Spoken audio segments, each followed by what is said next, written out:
Oke, selanjutnya kita di soal nomor 9 ya. Jadi sekarang kita bahas soal nomor 9. Nah, di sini usia ibu 40 tahun, anak kelima nifas 1 jam yang lalu ditolong oleh dukun bayi. Kemudian dirujuk atau dibawa ke rumah sakit dengan keluhan keluar darah yang banyak dari kemaluan. Nah, jadi keluar darah dari kemaluan, hasil anamnesis bayi lahir normal dan plasentanya lahir lebih dari setengah jam dengan cara didorong di atas perut. Jadi di sini belum dijelaskan bahwa plasenta ini lahir lengkap gitu ya. Artinya masih ada plasenta yang tertinggal gitu. Nah, jadi hasil pemeriksaan kau ibu lemah dengan tekanan darah 90 per 60 ya, nadinya 100, suhunya 38, pernapasannya 28. Nah, untuk TFU-nya tidak teraba, jadi tinggi fundusnya tidak teraba ya. Kontraksi uterus tidak teraba, kemudian kandung kemih juga kosong, tampak lumen di vagina. Nah, apa penata laksanaan awal yang tepat pada kasus di atas? Nah, jadi kita harus tahu dulu. Nah, kita harus tahu dulu ini kasusnya apa gitu ya. Nah, jadi dari opsi soal atau kunci kata kunci dari soal di sini dijelaskan bahwa uterusnya tidak teraba. Nah, ini satu kata kunci yang kita dapat. Kontraksi uterus tidak teraba. Kemudian TFU juga tidak teraba. Artinya uterusnya tidak teraba, makanya TFU-nya tidak teraba sama kontraksi juga tidak teraba. Nah, kalau hal ini terjadi, apakah diagnosanya? Nah, jadi ini mengarah kepada inversio uteri. Jadi ini mengarah ke inversio uteri ya. Nah, jadi inversio uteri itu merupakan suatu keadaan di mana fundus uterinya terbalik. Apakah terbalik sebagian atau seluruhnya ke dalam kafum uteri. Jadi uterus itu dikatakan mengalami inversi jika bagian dalam menjadi di luar saat melahirkan plasenta. Karena di sini tadi dukunnya melahirkan plasenta dengan cara didorong dari atas perut. Nah, jadi mungkin ini salah satu penyebab uterusnya terbalik sehingga terjadi inversio uteri. Nah, jadi kita udah tahu bahwa kasus atau diagnosa dari kasus ini adalah inversio uteri, maka penata laksanaan awal yang tepat pada kasus ini adalah oke, kita lihat opsi jawabannya. Untuk opsi A itu anamnesis. Nah, ini dirasa nggak perlu ya, karena untuk anamnesis udah lengkap banget ya di ilustrasi soal.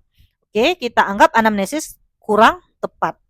Nah, untuk kateterisasi itu juga kurang pas karena di soal sudah dijelaskan bahwa kandung kemihnya sudah kosong.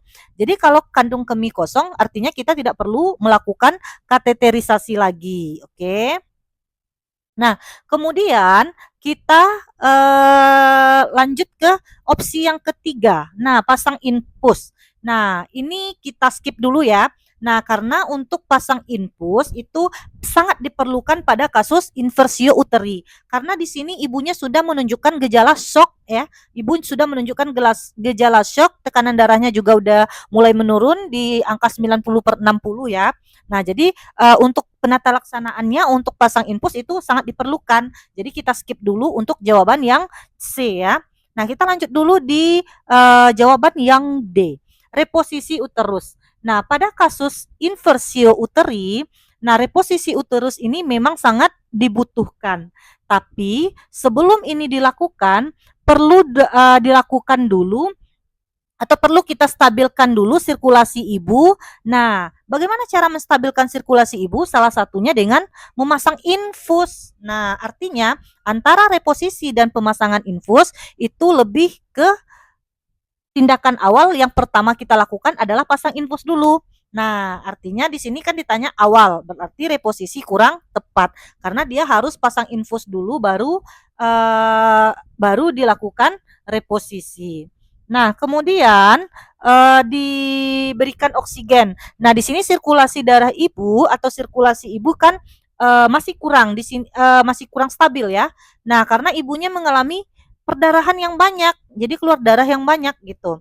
Nah, jadi ini rasanya juga kurang pas. Maka jawaban yang pas adalah pasang infus terlebih dahulu. Jadi penata laksanaan awal yang harus kita lakukan adalah pemasangan infus terlebih dahulu.